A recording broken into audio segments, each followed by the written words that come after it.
Hello, good morning students. Please subscribe the channel, drop a like, share and comment. This is dictation number 45 and 46 of Model Speed Dictations volume number 1 on the speed of 100 words per minute. Start. Sir, this government has been taking bold and unpopular decisions because whenever the decisions are bold, they are unpopular.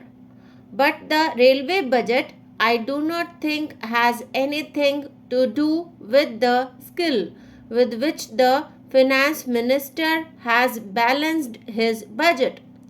So far as the prices of petroleum and petroleum products are concerned, I can only say this, that they are beyond our control. They are governed by the prices charged by the OPEC countries, and I think this is not also a valid criticism. Despite these two things, the finance minister deserves to be congratulated because he has not let loose any inflationary trends because of the budget. Budget, according to me, is the greatest push for the inflationary spiral, but this budget, if anything, has contained this inflationary spiral. Sir, I am happy because in this house I speak for the middle classes and I also speak for the poorer classes. I think a significant achievement of this budget has been the raising of the income tax exemption limit to rupees 15,000. I wish the fixed income groups who are really fixed in these times of very difficult days of high inflation are really relieved of all the burdens so that they can live their lives with dignity. One thing for which I congratulate the government, one thing about which I am proud, as far as the government's performance is concerned, is that we are now consistent with our fiscal approach. In fact, the finance minister has repeatedly told the country, firstly on the floor of this house, as well as on the various occasions he gets to address the nation through the various other organizations like the FICCI, that if the economy behaves, if the industry behaves, he will further reduce the rate of taxation so that people can adjust their business affairs and people can have the confidence in this government that this is not a government which is going to increase the taxes, but this is a government which is going to reduce the taxes.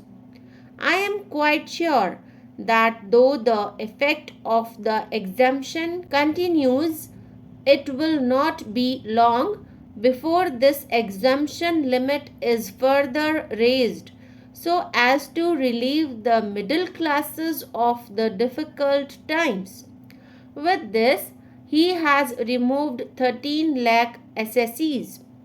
This brings in the question of tax collection, to which I shall refer a little later. I shall deal with that point separately. I am proud about what he has done for the weaker sections. We have the National Rural Employment Program, which is an amplification, which is a better modification of the Food for Work program, and there is a provision of rupees 200 crores for this.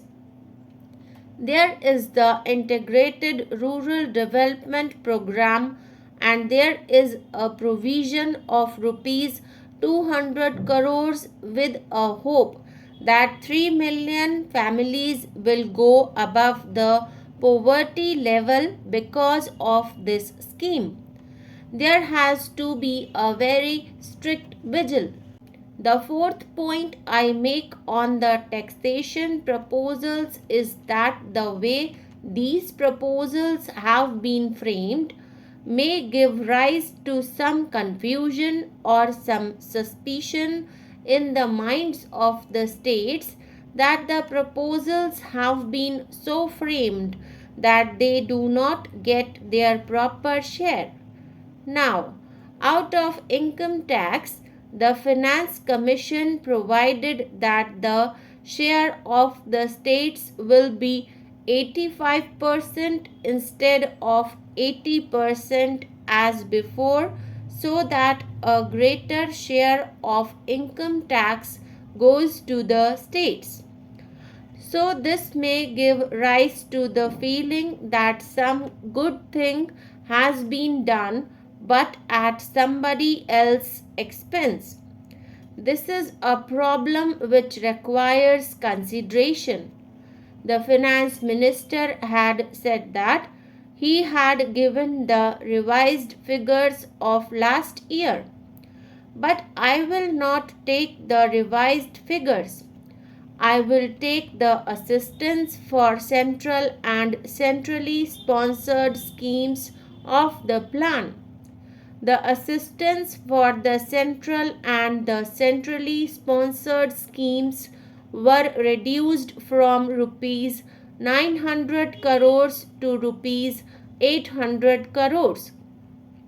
Similarly, assistance to the states for development outside the plan has been reduced from rupees 150 crores during the last year to rupees 100 crores. So, all these things need to be looked into. Sir, previously the finance minister had mentioned something on the last budget. He has said that he wanted to simplify the taxation system. The income tax law, which is bulky and which is unwieldy and which gives rise to a lot of litigation, can be easily reduced to a half. Nobody knows what the income tax law means. Therefore, that work of simplifying the tax laws, particularly the income tax laws, should be taken up immediately. Then, sir, another thing is about the appellate tribunal. So far as the excise appeals are concerned, that promise of the finance minister is there, and we hope that he will tell us a particular day when this promise will be implemented. Now, connected with the taxation question is another aspect. The finance minister has now reduced the base of taxation so far as income tax is concerned. So far as agricultural income is concerned, he has reduced the base of taxation here also. Now, what are the measures which are required for better collection of taxes? These have to be formulated very clearly. There is another aspect of this question. So far as the tax resources that we collect are concerned, in all the previous budget speeches of the minister, there was something said about the wasteful expenditure in the government departments, and certain commissions were set up in certain times. But I find no mention anywhere this time of the wasteful expenditure that is being incurred. Everybody knows that there is a lot of wasteful expenditure, and all are concerned about how it should be curtailed.